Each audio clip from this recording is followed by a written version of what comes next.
The Vanishing Thesis. Part 1, Native Missing. Urmara Chapter 1, The Missing Candidate. The lecture hall in Brookwell University's philosophy department was a relic of academic grandeur, its vaulted ceiling adorned with intricate plasterwork and its oak-paneled walls lined with stern portraits of philosophers, Kant, Hegel, Wittgenstein, whose painted eyes seemed to judge every soul who dared enter. Stained glass windows, a gift from a long-dead alumnus, cast fractured beams of crimson and gold across the polished floor, illuminating rows of empty chairs. It was 8:55 a.m. on the morning of Emily Zhang's thesis defense, and the room was unnervingly still. A handful of graduate students slouched in the back, their faces bathed in the blue glow of phone screens, whispering about deadlines and advisors.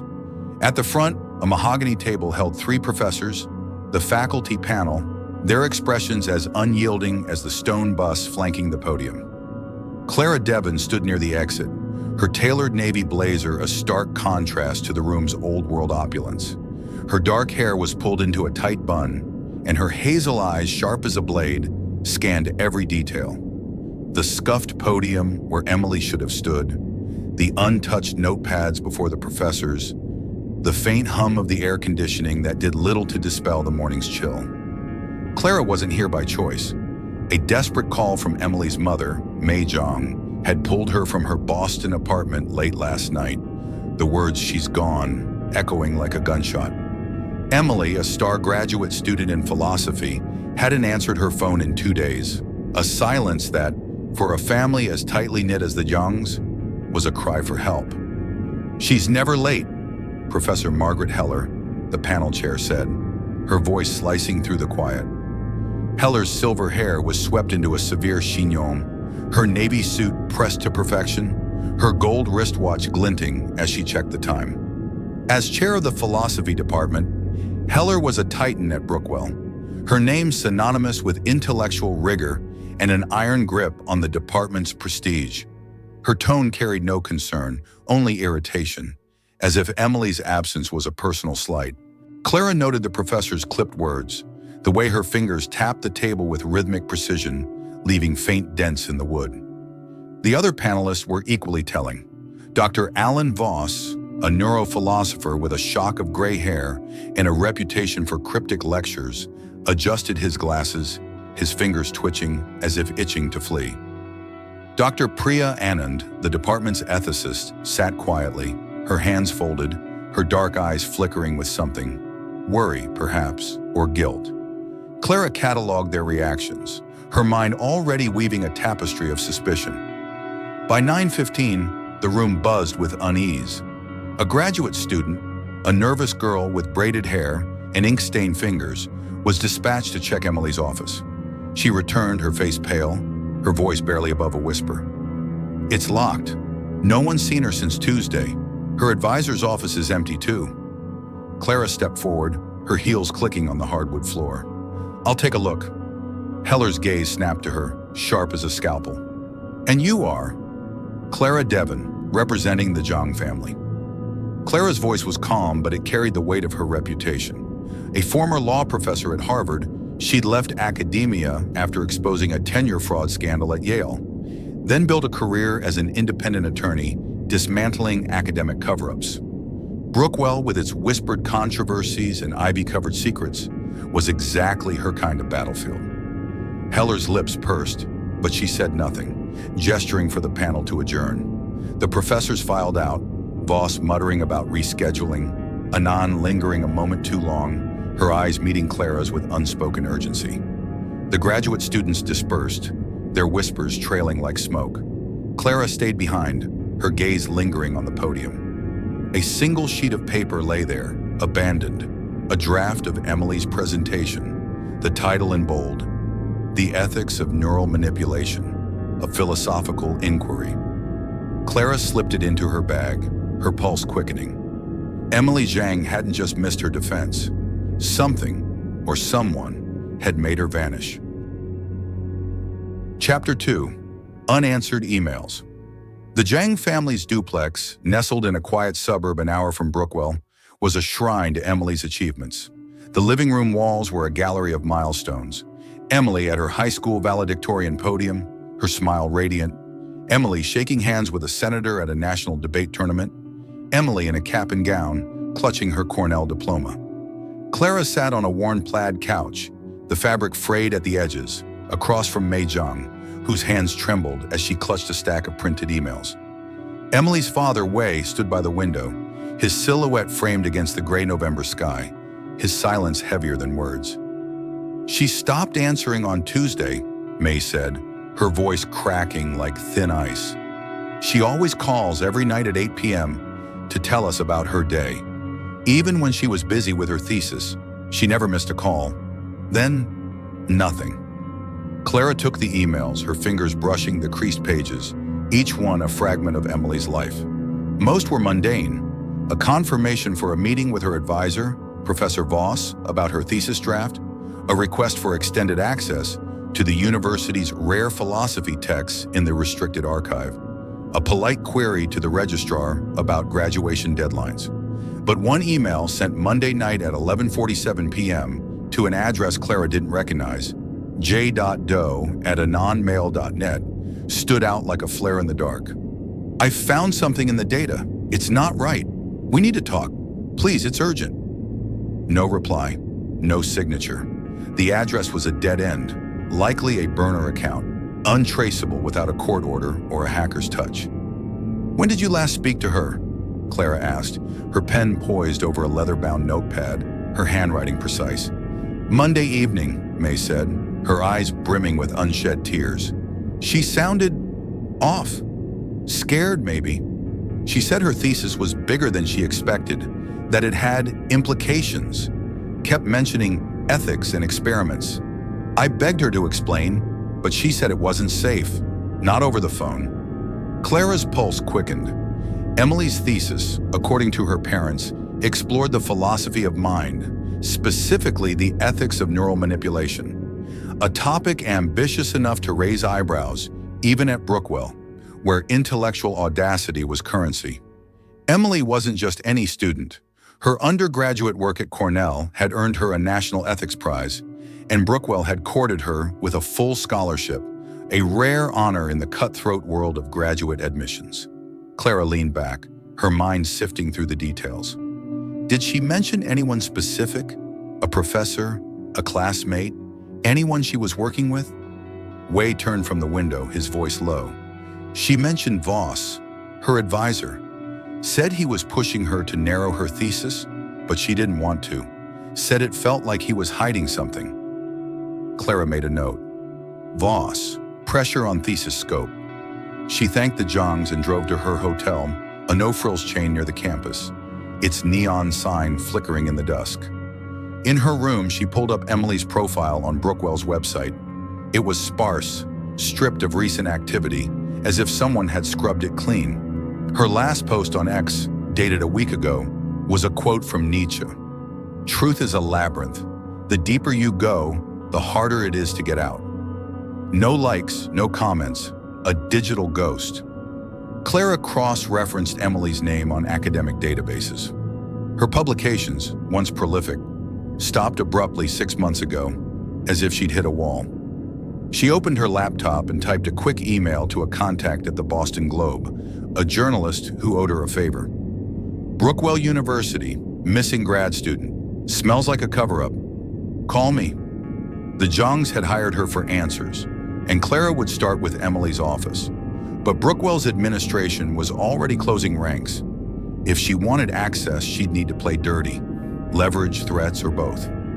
Clara Devon had never played by their rules, and she wasn't about to start now. Chapter 3. The locked office, Brookwell's philosophy department, was a warren of dim corridors, the walls lined with locked doors and faded posters for seminars on Heidegger and moral relativism. The air carried the musty scent of old books, wax polish, and a faint metallic tang that set Clara's nerves on edge. She arrived at Emily's office at 6 a.m., the campus still cloaked in pre-dawn mist, a security guard named Tom trailing her with a jangle of keys.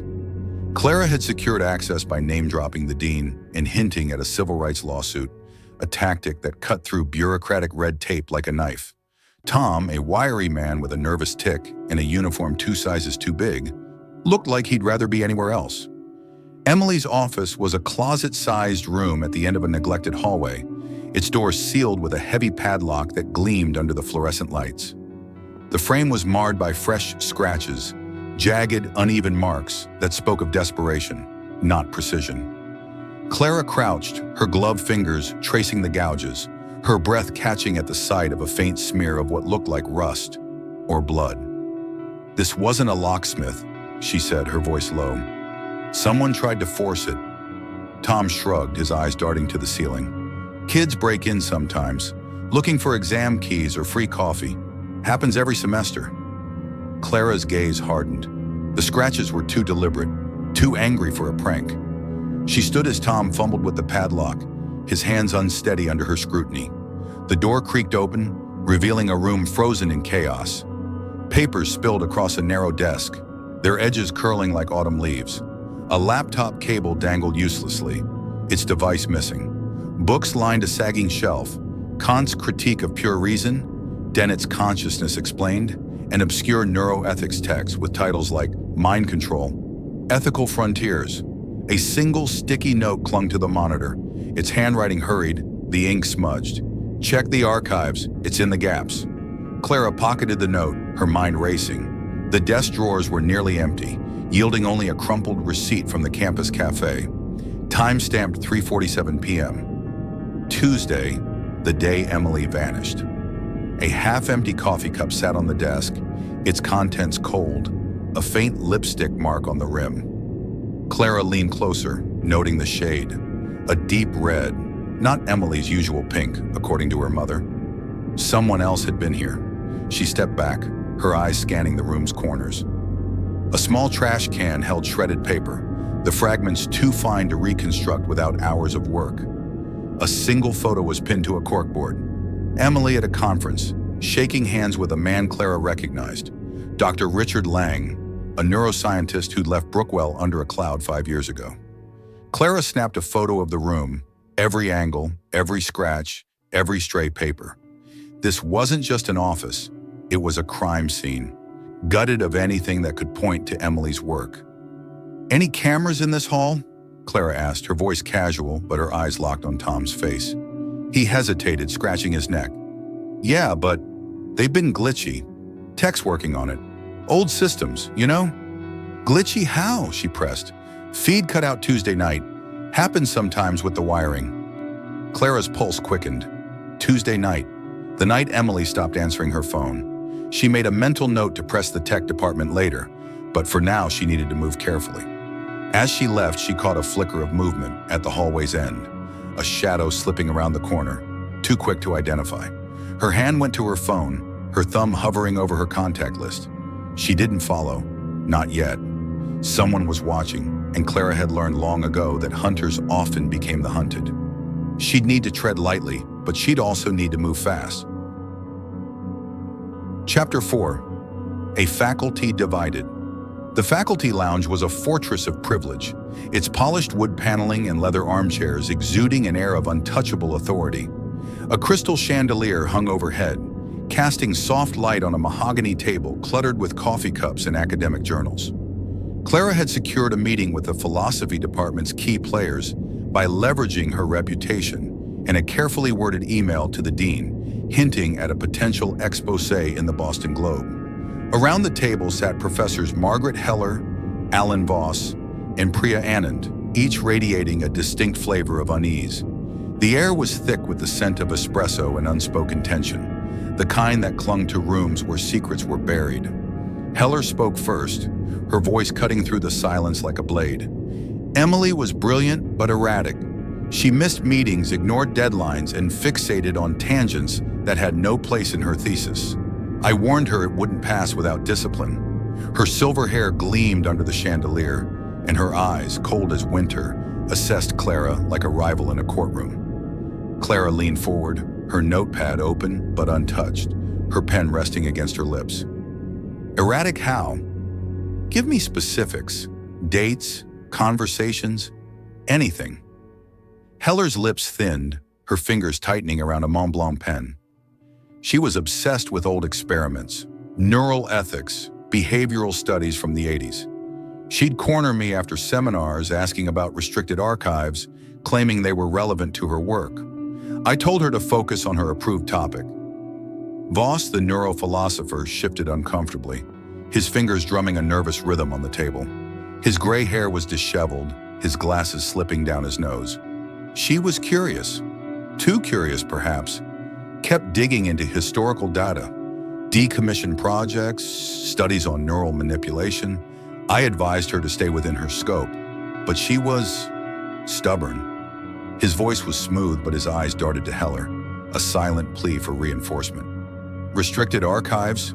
Clara pressed, her tone neutral, but her gaze sharp as attack. Voss adjusted his glasses, his fingers trembling slightly.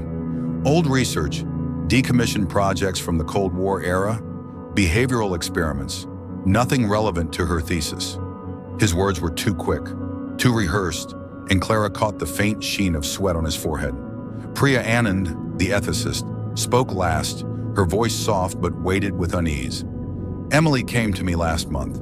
She was worried about plagiarism, said her ideas were being used without credit, maybe even stolen. Her dark eyes met Clara's, holding a flicker of fear, as if she'd said too much. She wouldn't name names, but she was scared. Said it wasn't just her work, it was bigger. Something about a lab, neural data, experiments that crossed lines. The room went still. Heller's pen froze mid-tap, leaving a deep dent in the table's polished surface. Voss coughed, his face reddening as he fumbled with his coffee cup, nearly spilling it. Clara let the silence stretch, watching their reactions like a chess player studying a board. Anand's openness felt genuine, almost reckless, as if she were testing the waters. Heller and Voss, though, were walls, their expressions carefully neutral, their body language screaming control. Plagiarism by whom? Clara asked, her voice low, inviting confidence. Anand shook her head, her hands twisting in her lap. She wouldn't say, but she mentioned a lab, something about neural data being repurposed. She said it was dangerous, that people could get hurt. Heller stood abruptly, her chair scraping the floor with a screech. This is speculation. Emily was under pressure, like all our students. Graduate school breaks people. She probably left campus to clear her head. Her tone was final, a door slamming shut, but her eyes betrayed a flicker of something. Fear, perhaps, or calculation. Clara smiled thinly, her voice cool. Then why lock her office? Why scrub her files? Why does it feel like the department's circling the wagons? No one answered. The professors filed out, Heller's heels clicking like a metronome. Voss muttering about a lecture, Anand lingering a moment too long, her gaze pleading for Clara to understand. Clara stayed behind, replaying the conversation in her mind. The faculty wasn't just divided, they were fractured, each guarding a piece of a larger puzzle. Emily's thesis was the key, and Clara would need to pry it from their grip, even if it meant tearing through Brookwell's carefully curated facade. Chapter 5. The Room with No Footage. Brookwell's security office was a bunker of blinking monitors and stale air, the walls lined with faded campus maps, safety posters, and a corkboard pinned with shift schedules. Clara sat across from Harris, the head of security, a grizzled man with a buzz cut and a scowl that seemed etched into his face. His desk was cluttered with coffee mugs, a half-eaten donut, and a keyboard that looked like it hadn't been cleaned since the Reagan era. He leaned back in his chair, his arms crossed, looking like he'd rather be fishing than answering Clara's questions. The footage from Emily's hallway is gone, Harris said, rubbing his neck with a calloused hand. System crash Tuesday night. Old wiring. Happens all the time. Clara didn't blink, her hazel eyes locked on his. Convenient. Any backups? Harris shifted, his chair creaking under his weight. Not for that wing. Budget cuts. The philosophy department isn't exactly a priority for tech upgrades, you know? All the money goes to the science labs in the football stadium. Clara leaned closer, her voice low but firm, her elbows resting on the edge of his desk. You're telling me a university with a $2 billion endowment can't afford working cameras in a building where Nobel laureates lecture? That's a hard sell, Harris. His jaw tightened, but he didn't take the bait. Look, lady, I don't make the budgets. I just watch the screens, or what's left of them. Clara switched tactics, softening her tone, letting a hint of a smile play on her lips. Who has access to the footage? Just you? Harris hesitated, his fingers tapping a chipped mug with a faded Brookwell logo. Me, my team, and the dean's office. That's it. Nobody else gets in. And Tuesday night? Anyone in the building? Clara asked, her pen poised over her notepad, though she already knew the answer would be trouble. Harris pulled up a log on his ancient computer, the screen flickering as he typed with deliberate slowness. Just custodial staff and one professor, Voss, signed in at 10 p.m., out by midnight. Clara's pulse quickened, but her face remained impassive. Voss, Emily's advisor, in the building the night she vanished, the night the cameras crashed. She leaned back, her mind cataloging the details. Voss's nervous demeanor in the lounge, his vague answers about restricted archives, his presence in a supposedly empty building at an hour when most professors were home. He was a thread she'd need to pull, and hard. Any chance I can see the sign-in logs myself? She asked, her tone casual, testing his reaction. Harris snorted, his scowl deepening. Not without a court order, lady, you know that. Clara nodded, unfazed. She'd expected resistance. She thanked him and stood, her heels echoing in the concrete hallway as she left. Outside, the campus was shrouded in dusk, the quad's lamppost casting long skeletal shadows across the grass. That prickle was back, the sense of being watched, a cold finger tracing the base of her neck. She scanned the quad, her eyes catching a figure near the library, half hidden by an oak tree, too far to identify, too deliberate to ignore. Her hand went to her phone, her thumb hovering over her contact at the county clerk's office, a former law school classmate who owed her a favor. She fired off a text. Need access logs for Brookwell servers. Focus on Tuesday night. Also, check for any deleted files under Emily Zhang's account. Urgent. If Emily's thesis was digital, someone had touched it, accessed it, altered it, or wiped it. Clara would find them even if it meant dismantling Brookwell's ivory tower brick by brick. As she walked to her car, the wind carried a faint rustle from the bushes, and Clara's hand tightened on her keys. She didn't look back. Whoever was watching would have to do better than that to scare her off. Clara Devon had faced worse than shadows, and she was just getting started. Part 2, Confrontation. Chapter 6, Plagiarism in the Ivy Tower. Clara Devon sat in a corner booth of a dimly lit coffee shop across from Brookwell University's campus, the kind of place where overworked grad students nursed cold lattes and whispered about deadlines. The air was thick with the scent of roasted beans and the faint dampness of November rain seeping through a cracked window. Her laptop screen cast a pale glow, illuminating a scanned copy of Emily Dong's thesis draft, emailed by Ellen, a sympathetic librarian who'd risked her job to bypass the university's firewall after Clara's promise of anonymity and a discreet cash payment. The document was fragmented, pages missing, but its title echoed the presentation Clara had found in the lecture hall. The Ethics of Neural Manipulation, a Philosophical Inquiry. As she scrolled through the dense text, her eyes snagged on a section titled Historical Precedents, where Emily referenced a series of 1980s Brookwell studies on behavioral conditioning, experiments that skirted the edges of mind control, using subliminal stimuli to alter decision-making. One footnote was a flare in the dark. Source withheld due to ethical concerns. See Restricted Archive, BX47. Primary investigator, a Voss. Clara's pulse quickened, her coffee untouched, its steam curling like a ghost. The Restricted Archive again. Emily had been digging into something the university wanted buried, and Voss's name tied him directly to it. But the next page stopped her cold. A paragraph on neural data repurposing, its phrasing nearly identical to a 2023 journal article by Professor Alan Voss published in Neuroethics Review. Clara opened the article on her phone, her fingers flying across the screen to compare. The overlap was blatant. Entire sentences lifted, uncredited, down to the same idiosyncratic phrasing. The ethical quagmire of neural repurposing. Emily's draft went further, accusing Voss of accessing her research notes during a routine advising session and publishing her findings as his own. The accusation wasn't subtle, it was a grenade lobbed at Voss's career. Clara leaned back, her mind racing through the implications. Plagiarism at Brookwell wasn't just a scandal, it was a death sentence for a professor's reputation, especially for someone like Voss, whose neurophilosophy empire was built on his publications. Had Emily confronted him?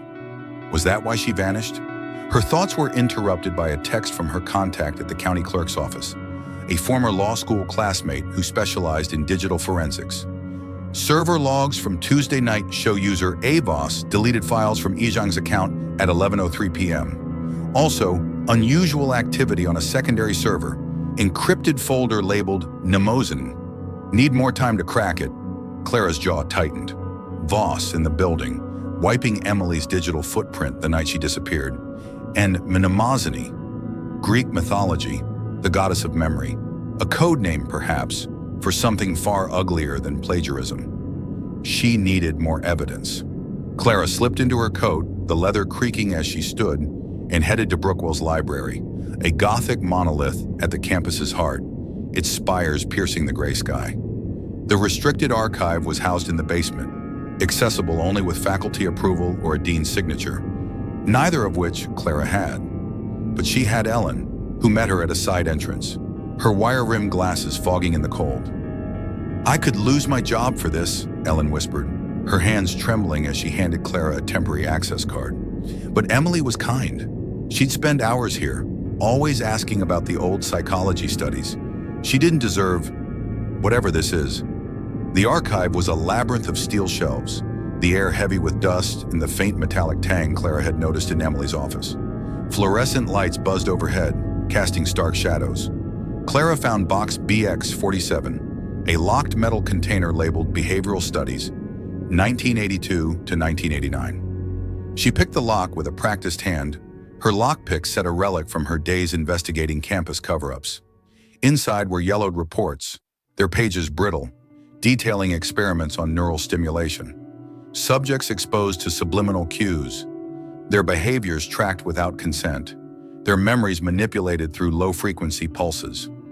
One document listed Voss as a research assistant, his signature scrawled in blue ink.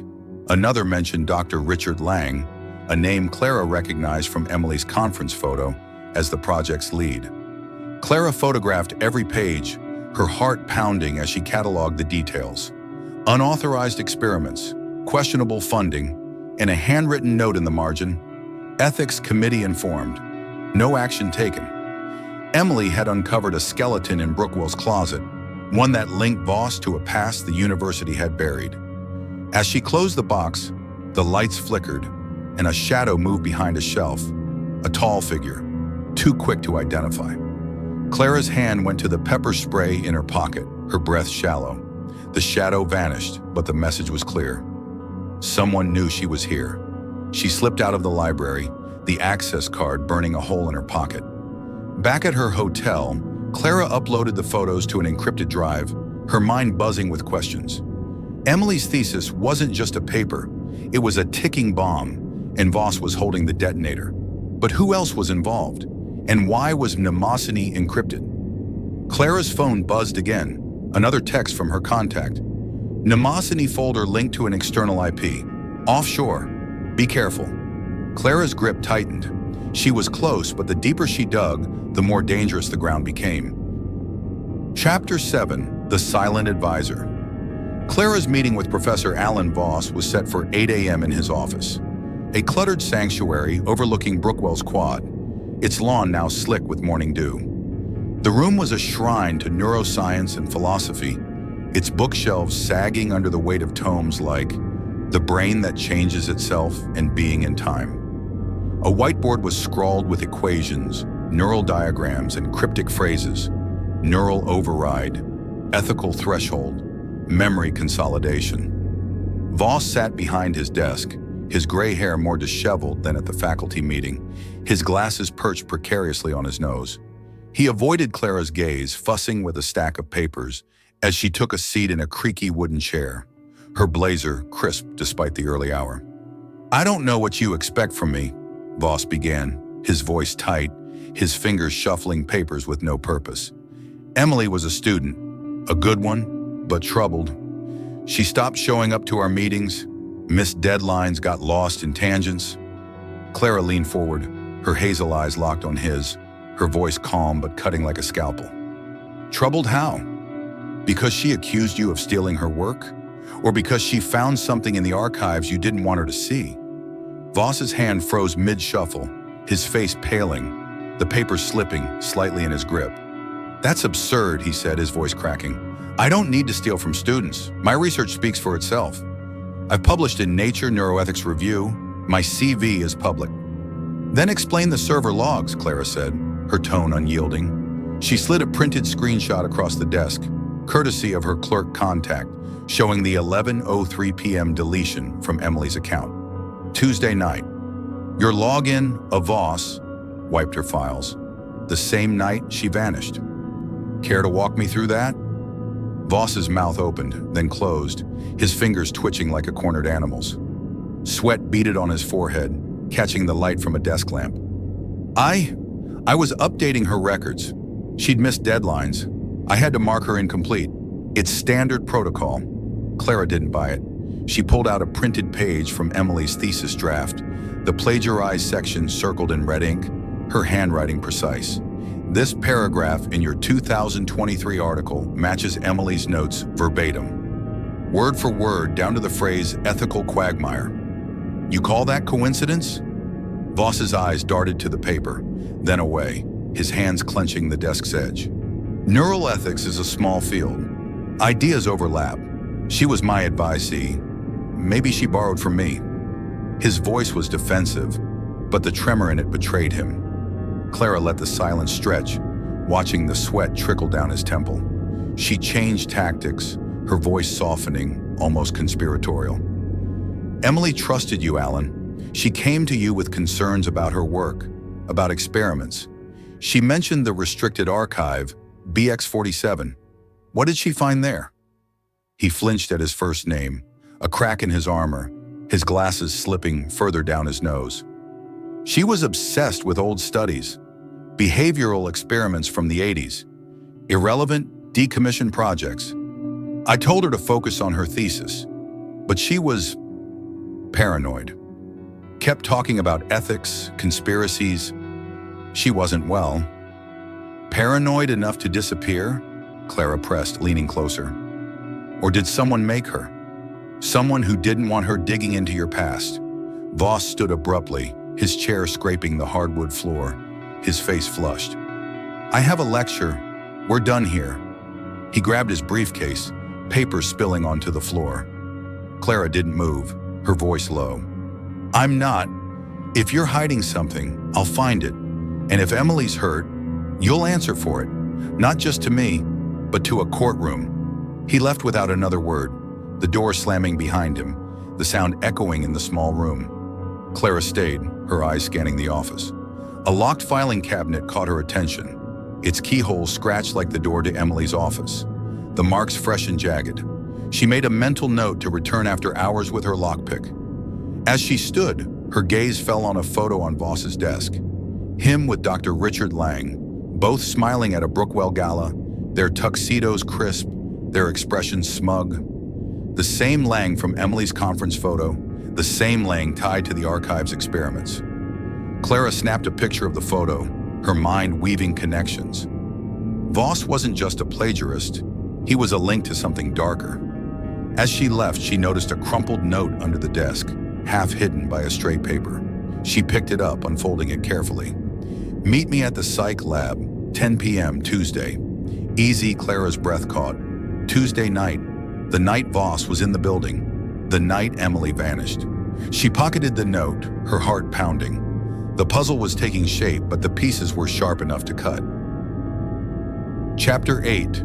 Cross-Examination. The philosophy department's conference room was a battleground, its long oak table flanked by leather chairs and walls lined with framed degrees, a testament to Brookwell's academic pedigree. Clara stood at the head, her navy blazer crisp, her notepad filled with questions scrawled in her precise handwriting. The room was packed.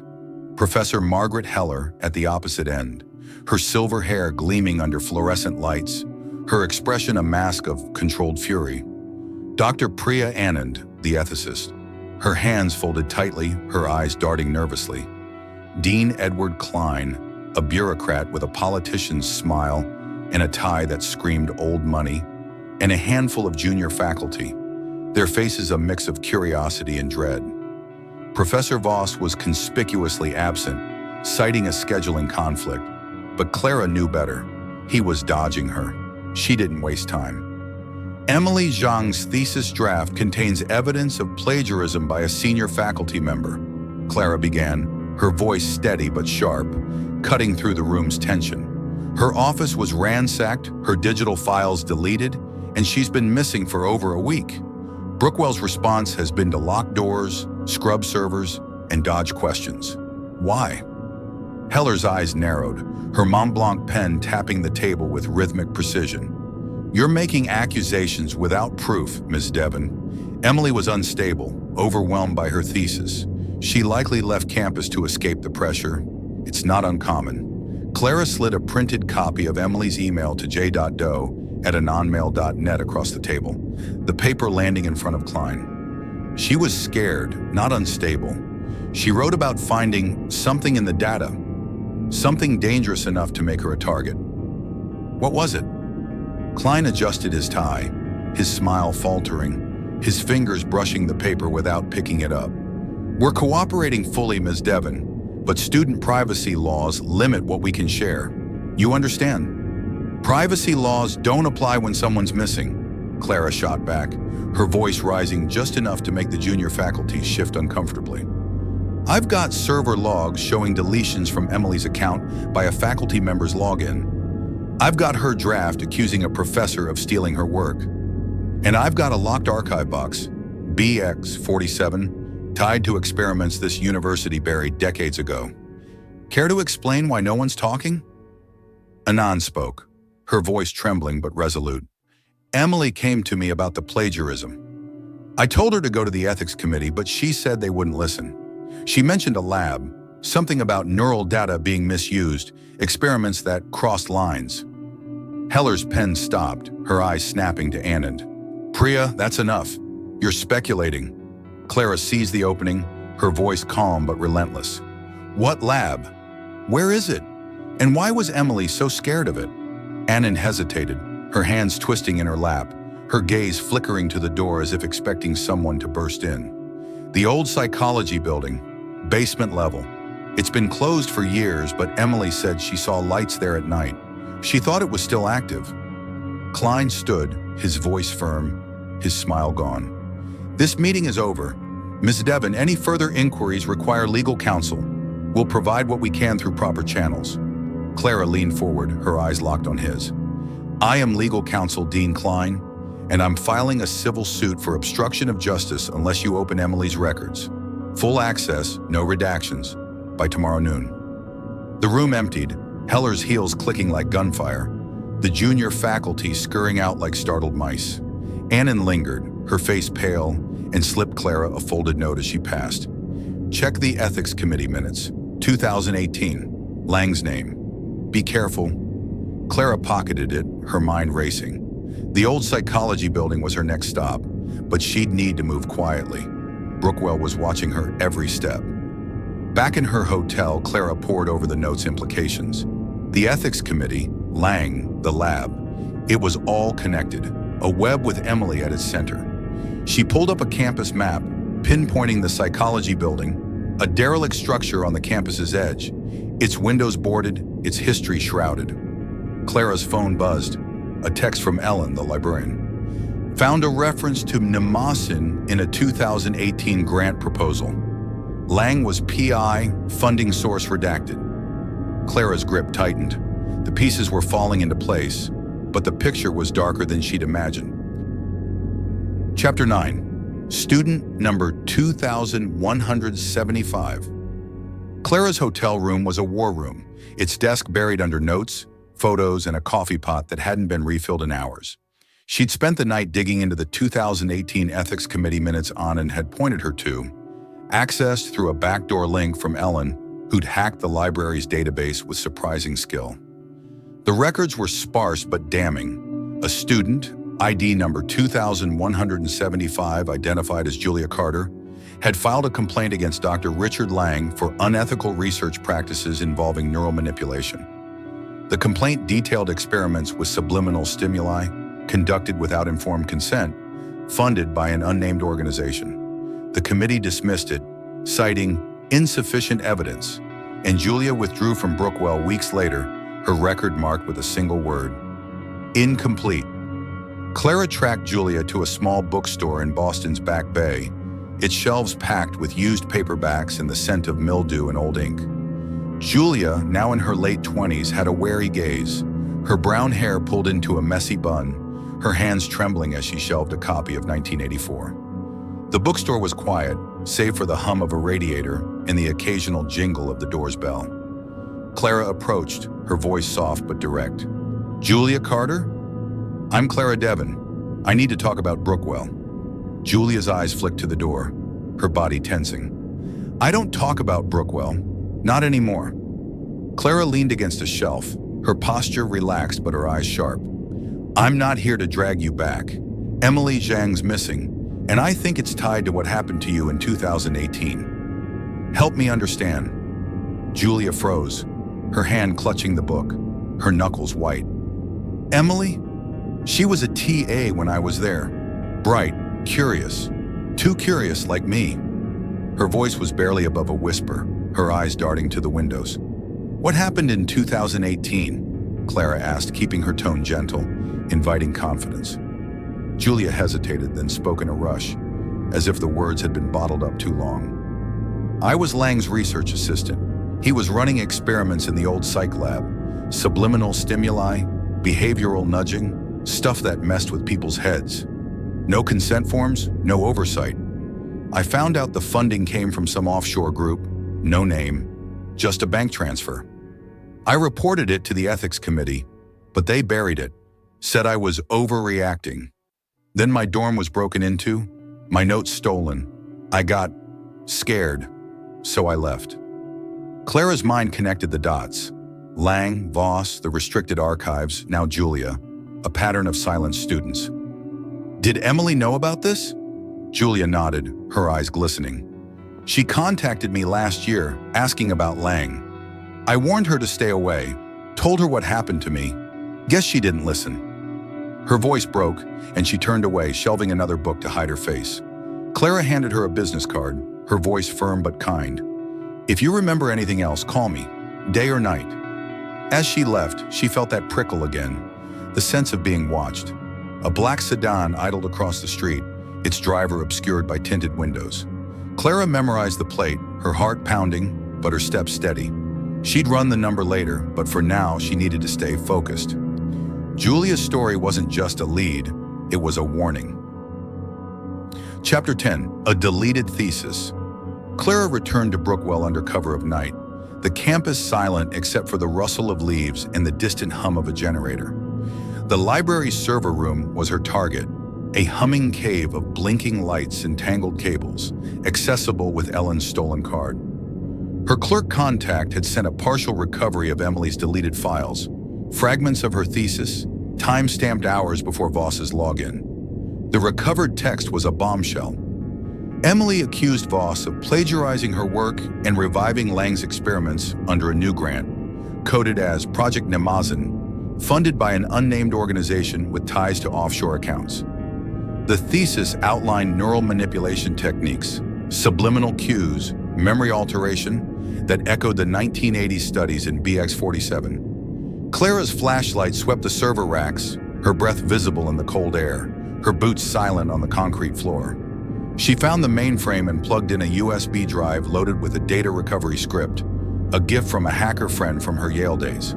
The screen flickered, revealing a log of deletions, not just Emily's thesis, but metadata linking to a folder labeled Project Mnemosyne. The folder was encrypted, its access logs showing multiple logins from an external IP. Clara's heart raced. Mnemosyne wasn't just a project. It was active, alive, and someone was guarding it. Her work was cut short by a noise. Heavy footsteps in the hall, deliberate and slow. Clara yanked the USB, her pulse hammering, and ducked behind a rack, her body pressed against cold metal. A flashlight beam swept the room, its light catching the edge of her shoe. "She's not here," a male voice muttered, low, unfamiliar, with a faint accent Clara couldn't place. Another voice, softer, replied, "Check the logs.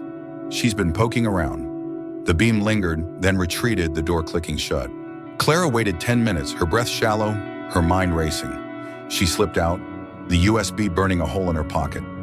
Back in her car, she checked her phone. A new email from an anonymous sender, the subject line blank. The message was a single line: "Stop digging or you'll end up like her." Clara's grip tightened on the wheel, her knuckles white. The threat only confirmed she was close, too close.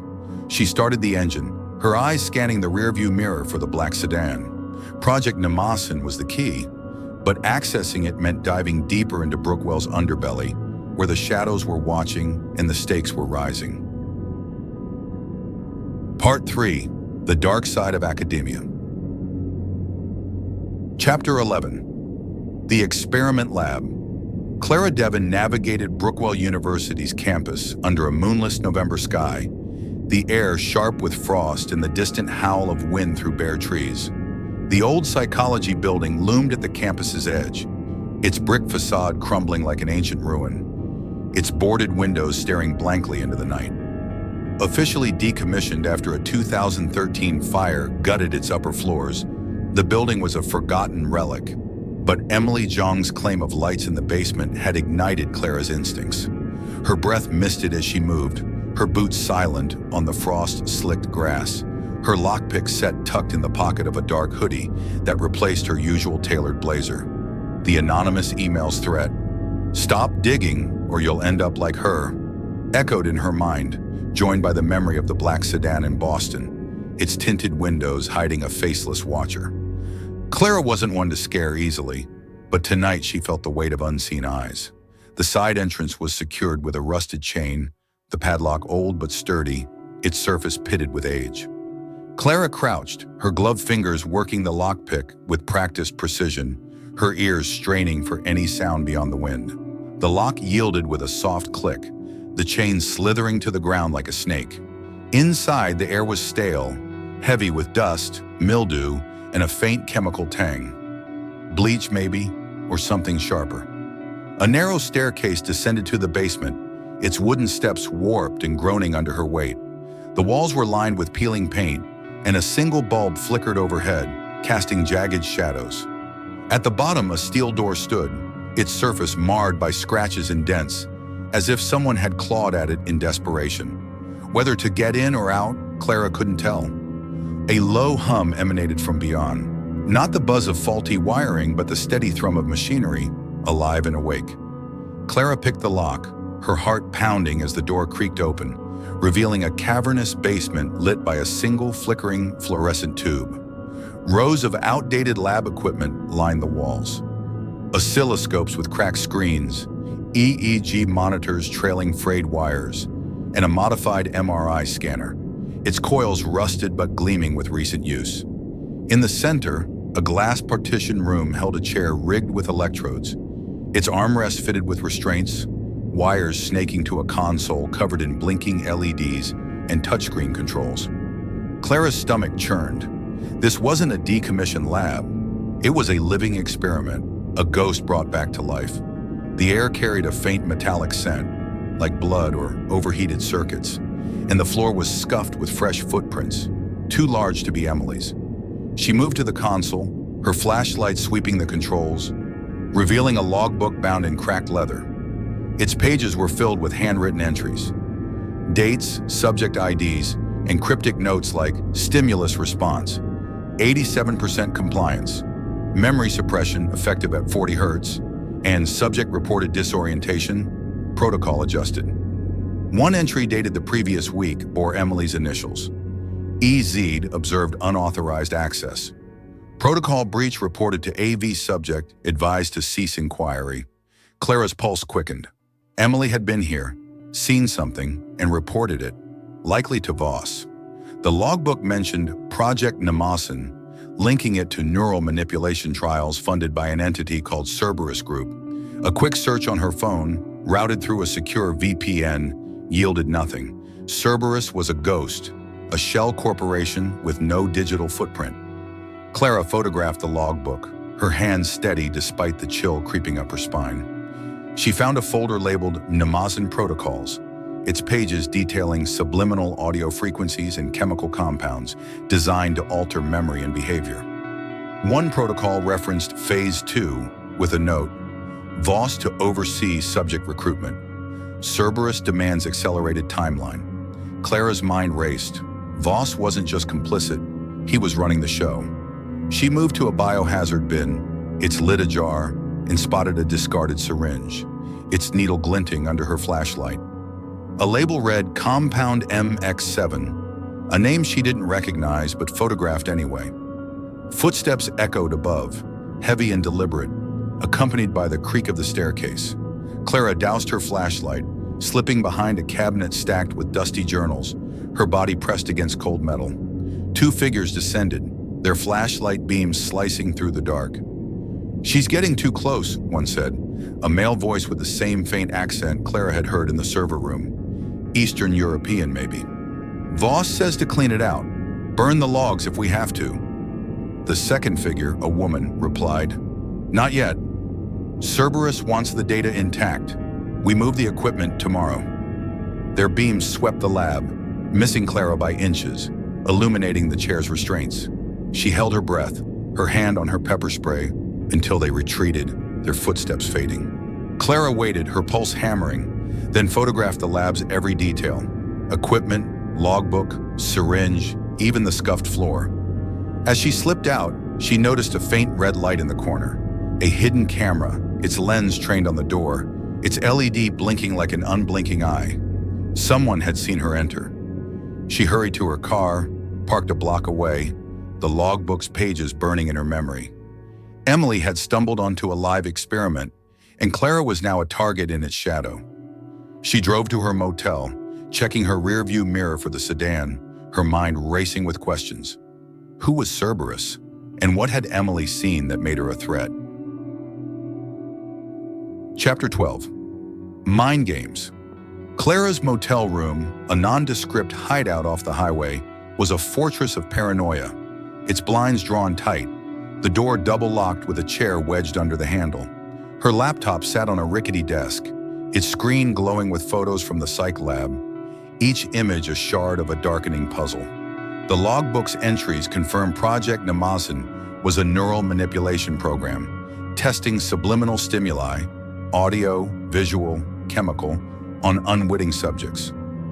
Emily's initials suggested she'd been involved, perhaps as an observer, perhaps as a test subject, before reporting a breach. Clara's mind churned. Had Emily been a whistleblower, or had she been manipulated herself? The thought sent a chill through her, colder than the motel's drafty air. Her phone buzzed, a withheld number flashing on the screen. She answered, her voice low, steady despite her racing pulse. "Who is this?" A distorted voice crackled through, synthetic and cold, like a machine impersonating a human. "You were in the lab. You shouldn't have been. Walk away, Ms. Devon, or you'll forget more than your name." The line went dead before she could respond. Clara's heart pounded, but she forced herself to focus, cross-referencing the Cerberus Group with her clerk contacts database. Nothing. No filings, no tax records, just a void. She emailed Ellen, the librarian, who'd become her reluctant ally. "Need anything on Cerberus Group? Also, check for Compound MX7. Ellen's reply came quickly. "Cerberus is a dead end. MX7 is a neural inhibitor, experimental, banned in the US, found in a 2018 grant proposal from Namasan. Lang was PY, Voss co-investigator. Funding source redacted, tied to a Delaware LLC. Watch your back." Clara's paranoia spiked. She'd noticed a man lingering outside her previous hotel, his face half hidden by a scarf, his eyes too focused on her window. Yesterday, her rental car's GPS had shown a route she hadn't driven, a late-night trip to the psych building, time-stamped when she was asleep. Someone was tracking her, maybe tampering with her car. She'd switched to this motel, paying cash, and rented a new vehicle under an alias, a trick from her days dismantling academic scandals at Yale and Princeton. But the feeling of being watched clung to her like damp clothes. She met Priya Anand in a secluded campus garden, its bare trees stark against a gray sky, the ground littered with brittle leaves.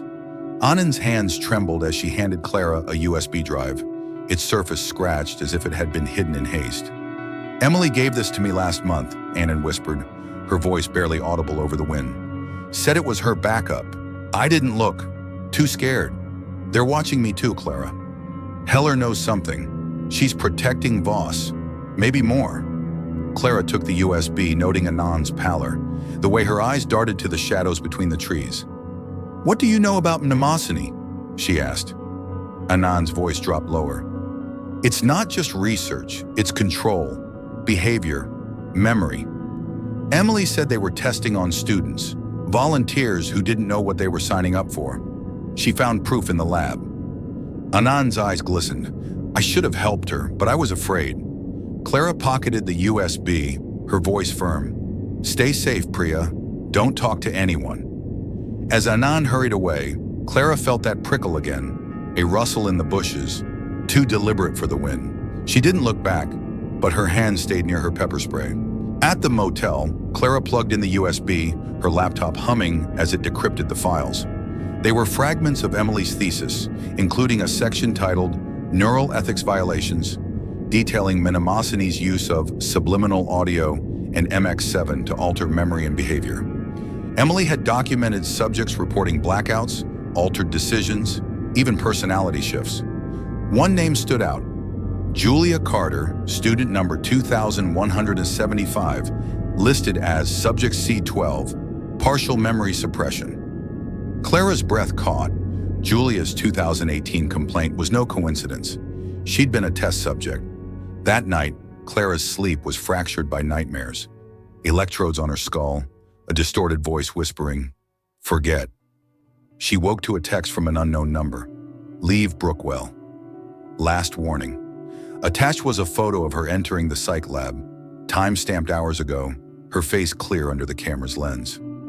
Clara's blood ran cold. She checked the motel's locks again, her mind racing. The mind games were real, and Mnemosini's reach was tightening around her. Chapter 13. The Suicide That Wasn't. Clara's investigation plunged deeper as she dug into the 2018 Ethics Committee minutes, cross-referencing them with campus police reports accessed through her clerk contacts' back channels. 5 years ago, Michael Reyes, a philosophy graduate student, had been found dead in his dorm. A syringe of barbiturates beside him, ruled a suicide by Brookwell's coroner.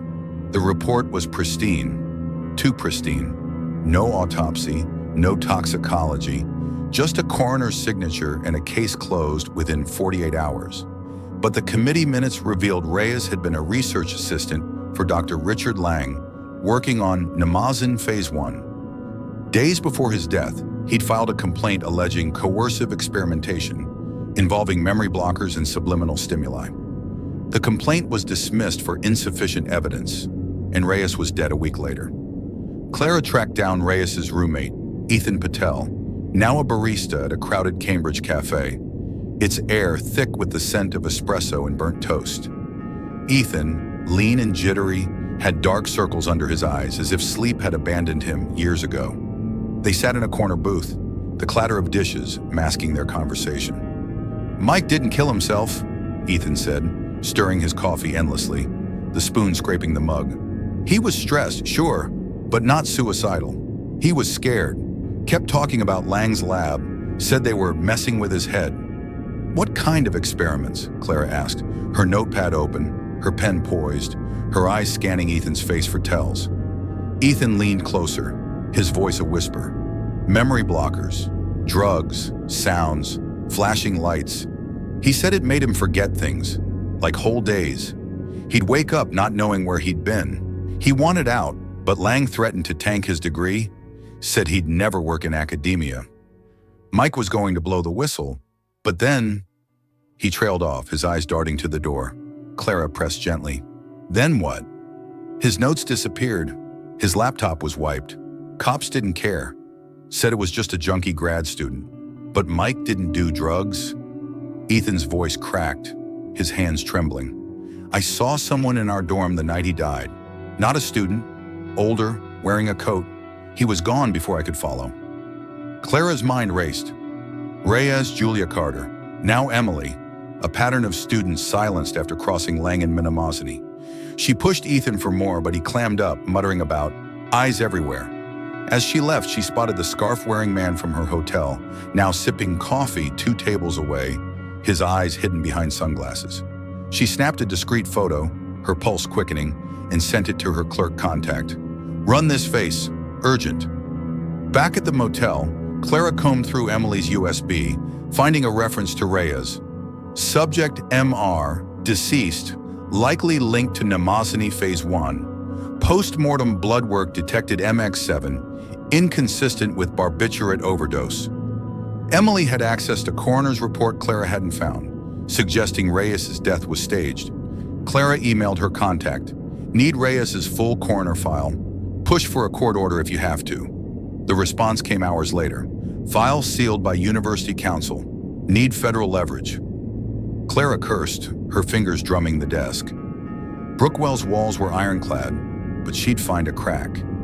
That evening, she drove past the psych building, noticing a light flickering in the basement.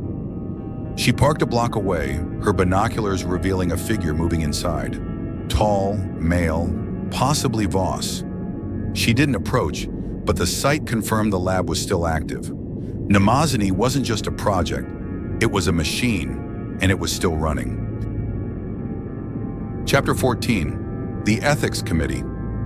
Clara's confrontation with Brookwell's Ethics Committee was a calculated assault, secured by threatening a civil suit that leveraged her reputation as a legal pit bull. The meeting was held in a windowless room in the administration building, its walls lined with portraits of past deans, their eyes as cold as the fluorescent lights overhead.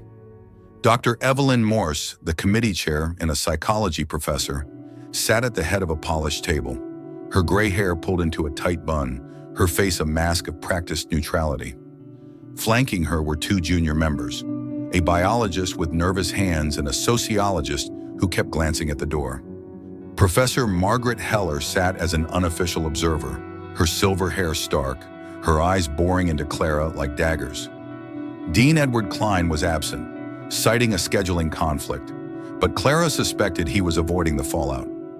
Clara stood, her navy blazer crisp despite the sleepless nights, her notepad thick with questions. Your committee dismissed complaints from Julia Carter and Michael Reyes in 2018, both tied to Richard Lang's experiments? She began, her voice steady but sharp.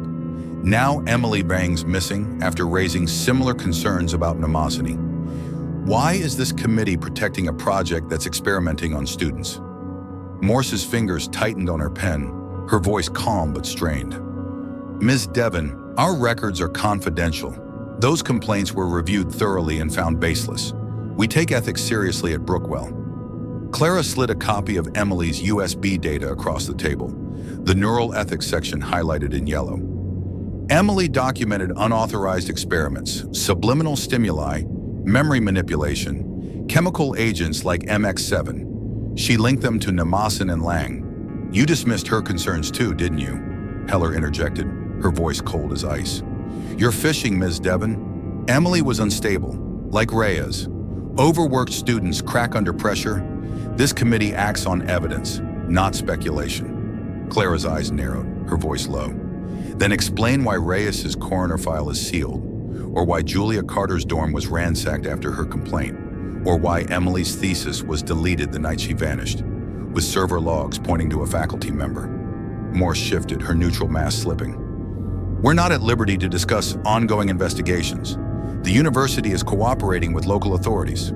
Clara leaned forward, her voice cutting. You're not investigating, you're covering up. I've got evidence of Mnemosyne's experiments. Logbooks, protocols, funding from a shell called Cerberus Group. I'm filing for a federal injunction to open your records unless you start talking. The biologist spoke, his voice shaky, his eyes darting to Morse. There was pressure in 2018 from the dean's office. They said Lang's funding was critical to the university's endowment. We were told to close the case, no questions. Morse's face darkened, her voice sharp. That's enough, Doctor. Patel. But the biologist's words hung in the air, a crack in the committee's facade. Heller stood, her chair scraping like a guillotine. This is slander, Miss Devon. You'll hear from our lawyers. Brookwell doesn't bow to threats. Clara smiled thinly, her voice cool. I look forward to it. I've faced worse than your legal team. As the room cleared, the sociologist slipped her a note, her hand trembling. Check Lang's old office. Basement, admin building, key in Morse's desk. Clara pocketed it, her pulse quickening. The committee wasn't just complicit, it was a gatekeeper, and Morse was its lock. Outside, Clara noticed a campus security guard lingering near her car, his radio crackling. She memorized his face, suspecting he was more than a guard. The ethics committee was a dead end, but Lang's office might hold the key to Mnemosyne's heart.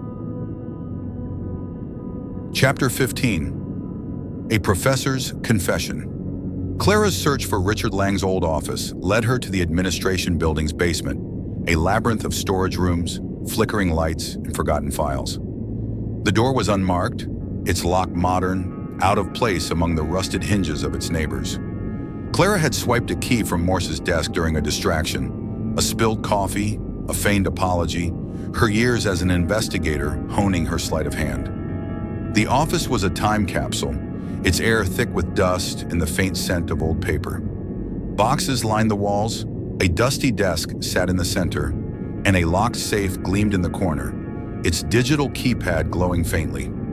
Clara rifled through the boxes, finding Lang's notebooks, their pages yellowed but meticulous, detailing Mnemosyne's early designs, neural implants to enhance compliance, subliminal audio to suppress memories, MX7 to erase specific events. One note read, Voss resistant but compliant under pressure. Cerberus insists on results by Q2. Another mentioned Phase 2 recruitment, with student IDs Clara recognized, Julia Carter, Michael Reyes, and, chillingly, Emily Jung. Clara's hands trembled as she photographed the pages, her flashlight casting stark shadows. A shadow filled the doorway, and Clara spun, pepper spray raised, her heart in her throat. It was Priya Anand, her face pale, her hands clutching her coat. I can't keep quiet anymore, Anand whispered, her voice breaking. Emily came to me about Mnemosyne. She found Lang's notes, said Voss was restarting the experiments in the psych lab. I told her to stop, but she was determined to expose it. Clara lowered her spray, her voice soft but urgent. What's Mnemosyne, Priya? The full truth. Anand's eyes glistened, her words spilling out. It's a behavioral control program. Lang started it in the 80s, funded by Cerberus. A front for some corporate or government group, I don't know. They tested on students, volunteers they claimed, but there was no real consent. Drugs, audio, electrodes. Voss took over when Lang left, using Emily's research to refine it. She was going to blow the whistle, take it to the press. Anand's voice cracked. I tried to report it anonymously to the board. They threatened my tenure, my family. Heller's in on it. She's protecting the funding. Maybe more. Clara's mind raced, the pieces snapping together. Why students? Why Brookwell? Anand swallowed hard. Easy targets. Ambitious, isolated, desperate for approval. Brookwell's prestige shields it. Nobody questions a top university. Cerberus pays millions, funneled through shell companies. Emily found their accounts, traced them to Delaware. A noise echoed, a door slamming upstairs, followed by footsteps heavy and deliberate. Anand froze, her eyes wide with terror. Go, she whispered, pushing Clara toward a side exit. Clara grabbed the notebooks, slipping out as the footsteps grew closer. She hid in a storage closet, her breath shallow, listening as voices argued. Heller's sharp tone, Morse's measured calm. She's here, Heller said. Find her. Clara waited, her heart pounding, then fled to her car, the notebooks burning a hole in her bag. Anand's confession was a breakthrough, but it came with a cost. The camera in the psych lab, the threats, the scarf-wearing man. Brookwell's machine was closing in, and Clara was running out of time to find Emily before Mnemosyne's shadow swallowed them both. Part 4: The Truth. Chapter 16: A Corporate Shadow. Clara Devon's motel room, a bleak refuge off a desolate Massachusetts highway, was a fortress of chaos and paranoia, its air thick with the stale scent of coffee and ink. The desk groaned under a chaotic sprawl of evidence: Richard Lang's yellowed notebooks, Emily Zhang's fragmented USB files, grainy photos of the psych lab's electrode-rigged chair, and a coffee pot crusted with days-old grounds. The blinds were drawn tight, slivers of dawn light piercing the gaps, and the door was triple-locked, a chair wedged under the handle as a final barrier. Clara's laptop glowed with a decrypted email from her hacker friend Mia, a digital ghost who'd once helped her expose a tenure fraud ring at Princeton. The email laid bare the Cerberus Group, a shell corporation buried beneath a labyrinth of offshore accounts, its funding traced to a Delaware LLC with ties to a private defense contractor named Aegis Dynamics. Mia's message ended with a stark warning: Cerberus is a hydra, cut one head, two grow back. Aegis has Pentagon contracts, DARPA connections. They're untouchable. You're not. Be careful. Clara's pulse quickened, her fingers drumming the desk's chipped veneer as she processed the stakes. Project Mnemosyne wasn't a rogue academic experiment. It was a corporate weapon, using Brookwell University's ivy-covered prestige as a testing ground for neural manipulation. Emily's thesis, with its accusations of plagiarism and unethical experiments, had threatened to blow the lid off Cerberus's operation. Now Clara was in their crosshairs, her every move shadowed by the scarf-wearing man, the distorted phone calls and the chilling photo of her entering the psych lab, time-stamped with surgical precision. She'd faced academic cover-ups before, Harvard, Yale, MIT, but this was a beast of a different order, its tentacles reaching into government corridors and corporate boardrooms. She needed leverage, and she needed it fast. Clara drove to Boston under a leaden sky, the city's streets slick with November rain. Her destination was a dive bar in the South End, its neon sign flickering, its jukebox blaring Springsteen to drown out whispered deals. Sarah Klein, her journalist contact at the Boston Globe, waited in a corner booth, her wiry frame hunched over a whiskey, her smoker's rasp cutting through the noise as Clara approached. Sarah had broken stories on academic fraud, earning her a Pulitzer nomination and a long list of enemies. Clara slid a manila folder across the sticky table, redacted psych lab logs, Lang's notes on Mnemosyne's memory suppression protocols, Emily's plagiarism accusations against Alan Voss, and a grainy photo of the electrode chair. "This is bigger than Yale," Clara said, her voice low, her hazel eyes scanning the bar for eavesdroppers. "But I need you to hold it until I find Emily." Sarah's eyes gleamed as she skimmed the pages, her nicotine-stained fingers trembling with excitement. Neural experiments on students? Corporate funding? A missing grad student? This is front-page dynamite, Clara. I can run it tomorrow, splash it across every outlet. Give me a name. Cerberus? Clara shook her head, her jaw tight. Not yet. Cerberus has too many friends. Pentagon, maybe higher. Leak it too soon, and they'll bury it, along with me and Emily. I need time. Sarah nodded, pocketing the folder with a grudging promise to wait. As Clara left, she spotted the black sedan across the street, its engine idling, its government plates glinting under a street lamp.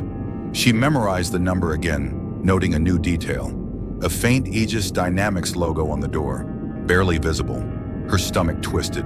Cerberus wasn't just watching, they were closing in. Back at Brookwell, Clara infiltrated the administration building's server room, using Ellen's stolen access card, her heart pounding as the lock clicked open. The room was a humming cave of blinking servers, the air cold and sterile, the floor vibrating with the pulse of machinery. She plugged in her USB drive, running Mia's custom script to search for Cerberus's digital footprint. The results were a gut punch.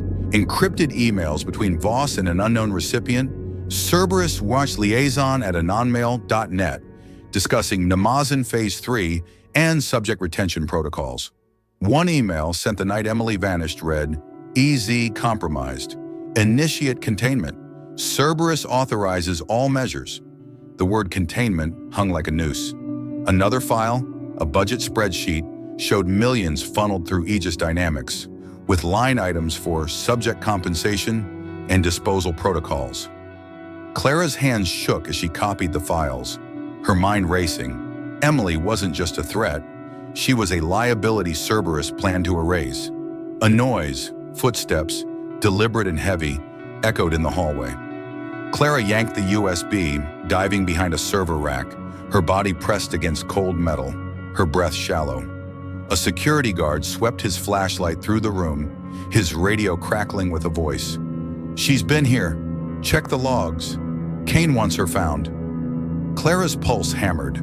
Kane, the scarf-wearing man, was Cerberus's enforcer. The guard lingered, his beam grazing her shoe, then left, the door clicking shut. Clara exhaled, but her relief was short-lived.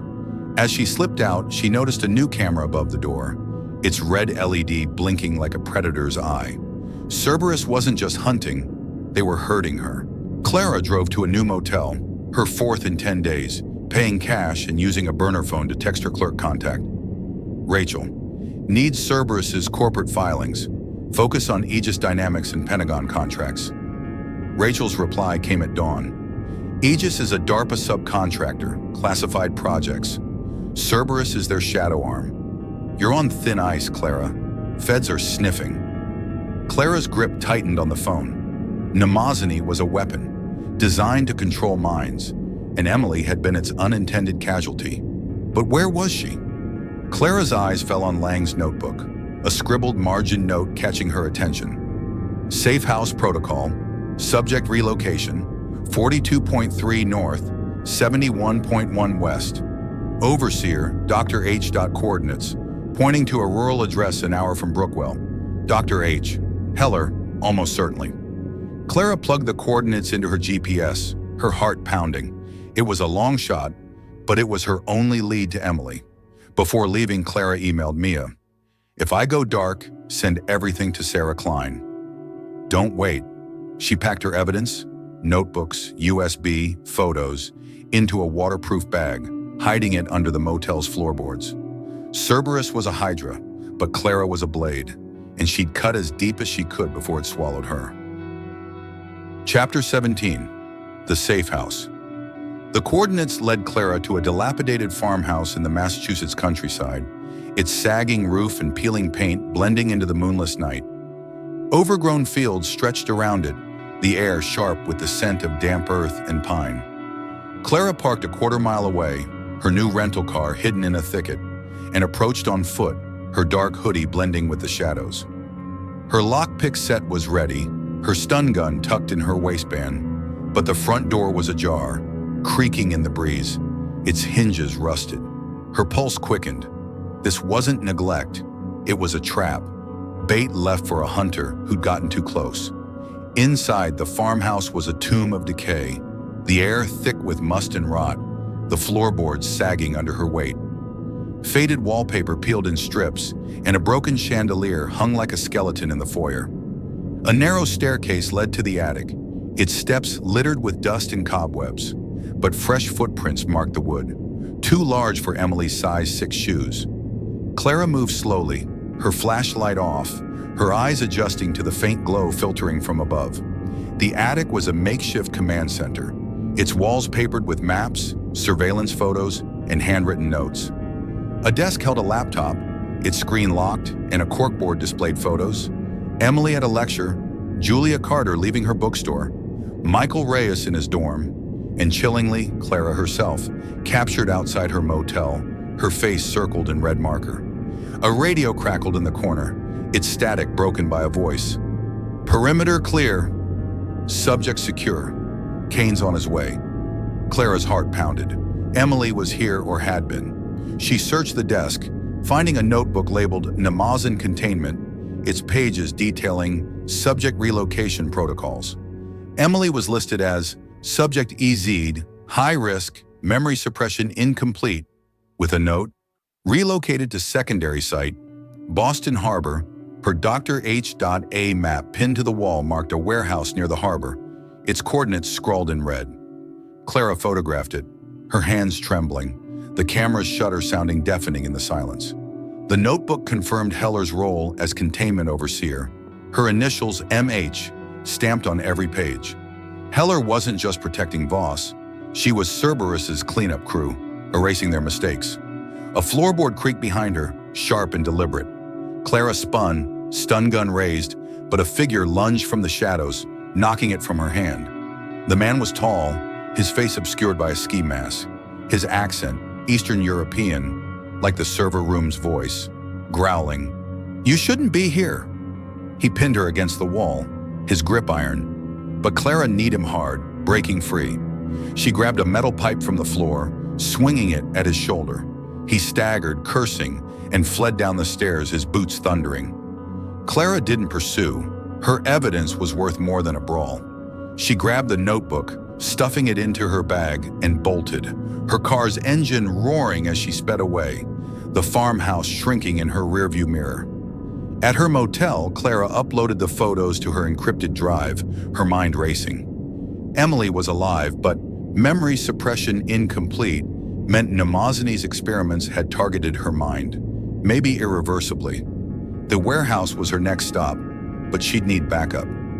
She called Torres, a grizzled private investigator and former cop who'd worked with her on a Harvard embezzlement case. Torres met her at a diner, his weathered face unimpressed as she laid out the safe house findings. "You're poking a dragon," he said, sipping black coffee, his eyes scanning the room.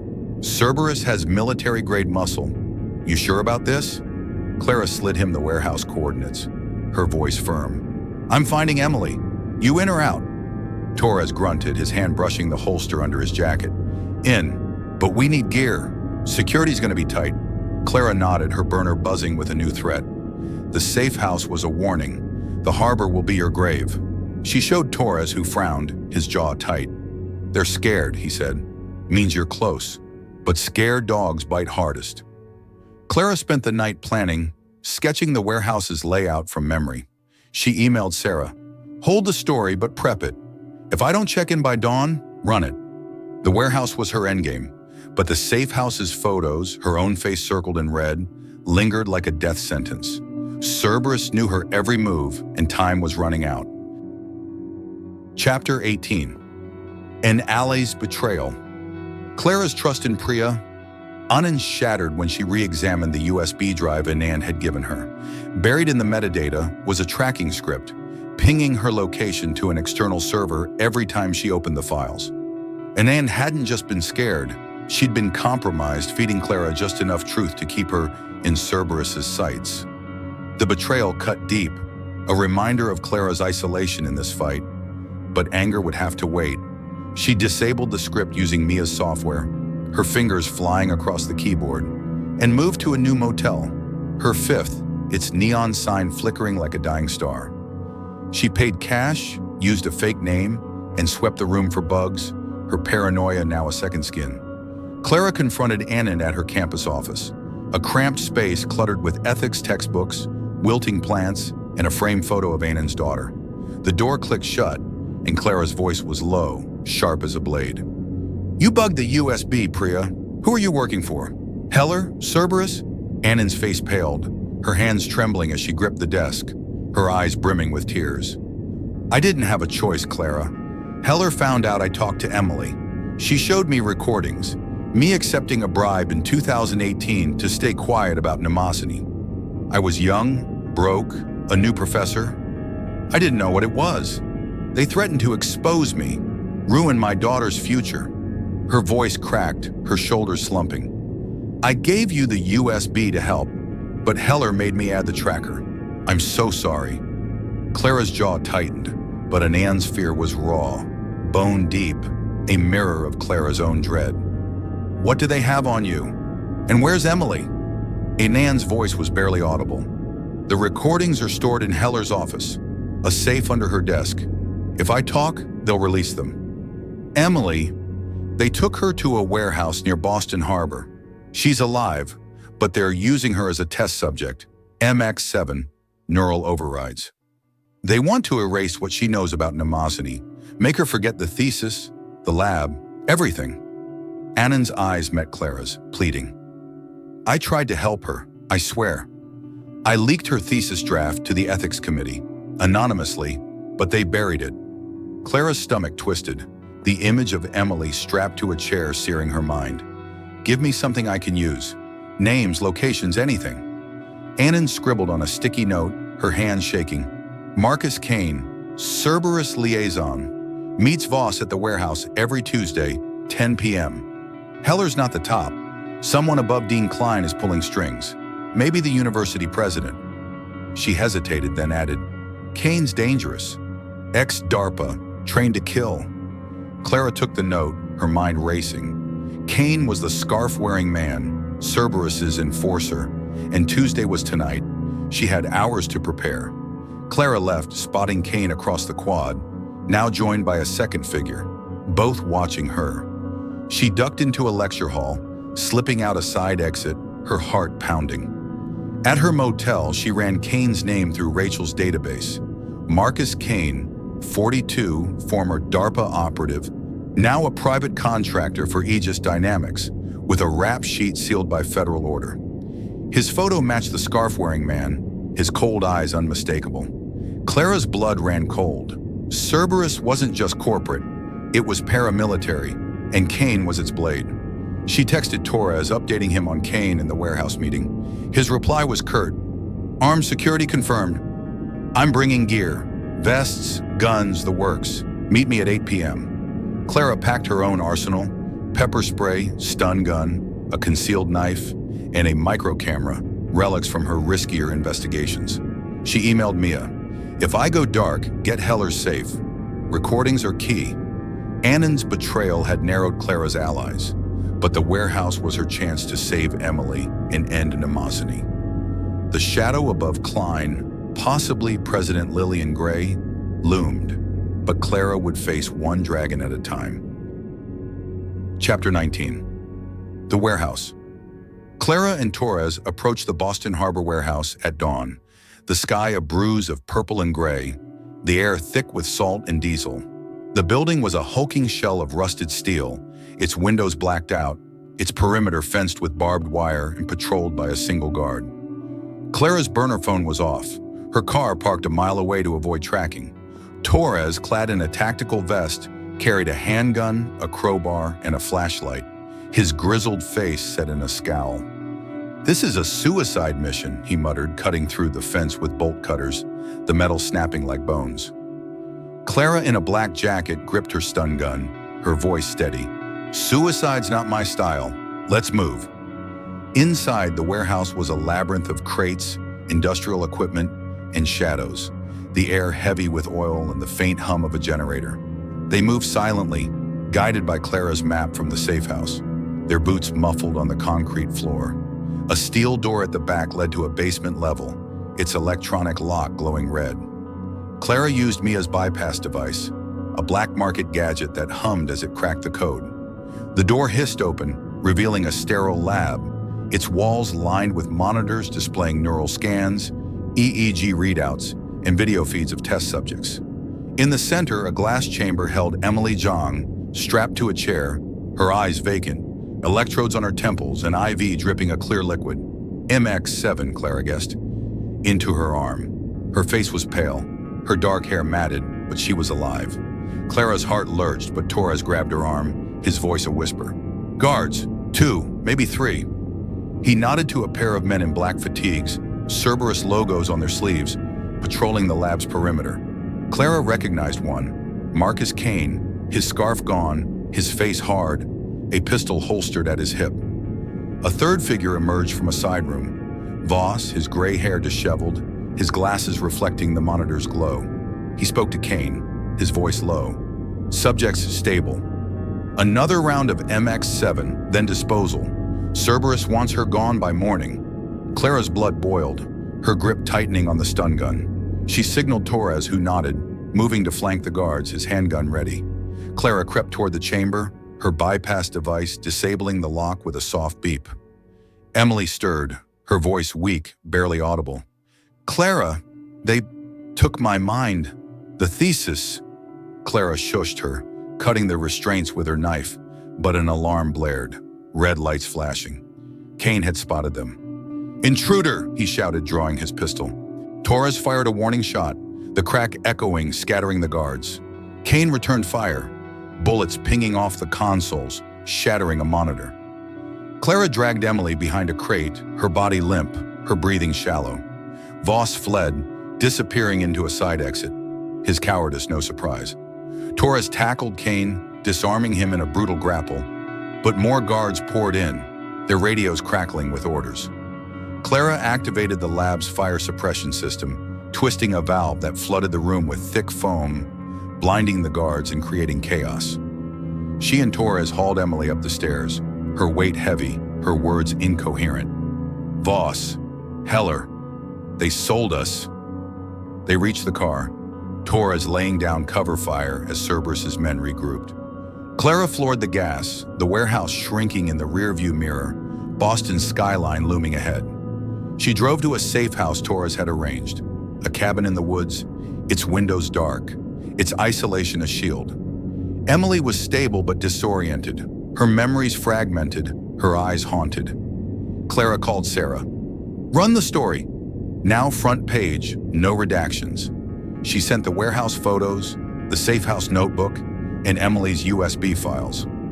The raid had saved Emily, but Voss was still free, Heller untouched, and Cerberus's mastermind, possibly Lillian Gray, lurked in the shadows.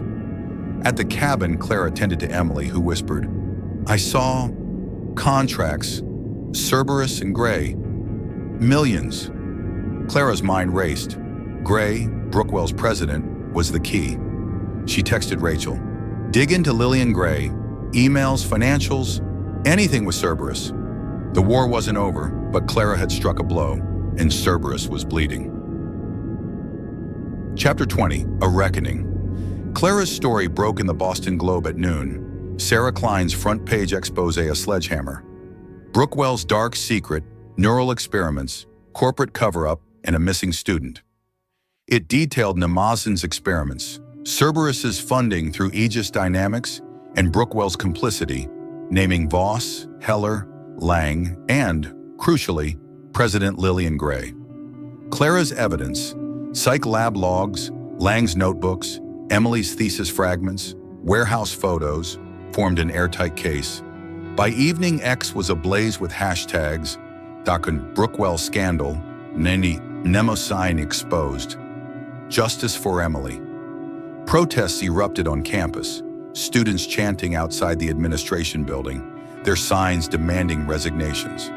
Clara watched from the safe house, Emily beside her, her strength returning, though her memories remained patchy, like a book with torn pages. But the reckoning was incomplete. Clara returned to Brookwell, confronting Margaret Heller in her office, now a shadow of its former grandeur. Papers were scattered, bookshelves half empty, Heller's face haggard, her silver hair unkempt. Clara tossed the Globe on her desk, its headline screaming. "It's over," Clara said, her voice calm but unyielding. "Voss is in custody. Turned himself in an hour ago. Kane's talking to the feds, spilling Cerberus's secrets. Your safe house is raided, the warehouse exposed. Who's above Klein? Give me a name." Heller's eyes flickered, her laugh bitter, brittle. "You think you've won? Cerberus is a hydra, Ms. Devon. Cut one head, two grow back. Lillian Gray, she greenlit Mnemosyne for the endowment, took Cerberus's millions to keep Brookwell afloat. You'll never touch her. She's untouchable, connected to senators, generals." Clara's micro camera, hidden in her jacket, recorded every word, her voice cool. "I already have." She'd sent Gray's name to Sarah days ago, who dug up emails linking Gray to Cerberus, fund transfers, coded references to Mnemosyne, even a meeting with Aegis Dynamics' CEO. Gray had resigned that morning, citing health reasons, but the Globe's follow-up was already in motion, promising federal scrutiny. Heller slumped, her defiance crumbling, as campus security escorted her out, her heels dragging on the polished floor. Clara visited Emily at a Boston hospital where she was recovering, her memory slowly knitting together under a neurologist's care. "I wanted to stop them," Emily said, her voice stronger, her dark eyes fierce despite the IV in her arm. "The thesis, it was my proof." "Thank you, Clara." Clara nodded, squeezing her hand, but her mind was elsewhere.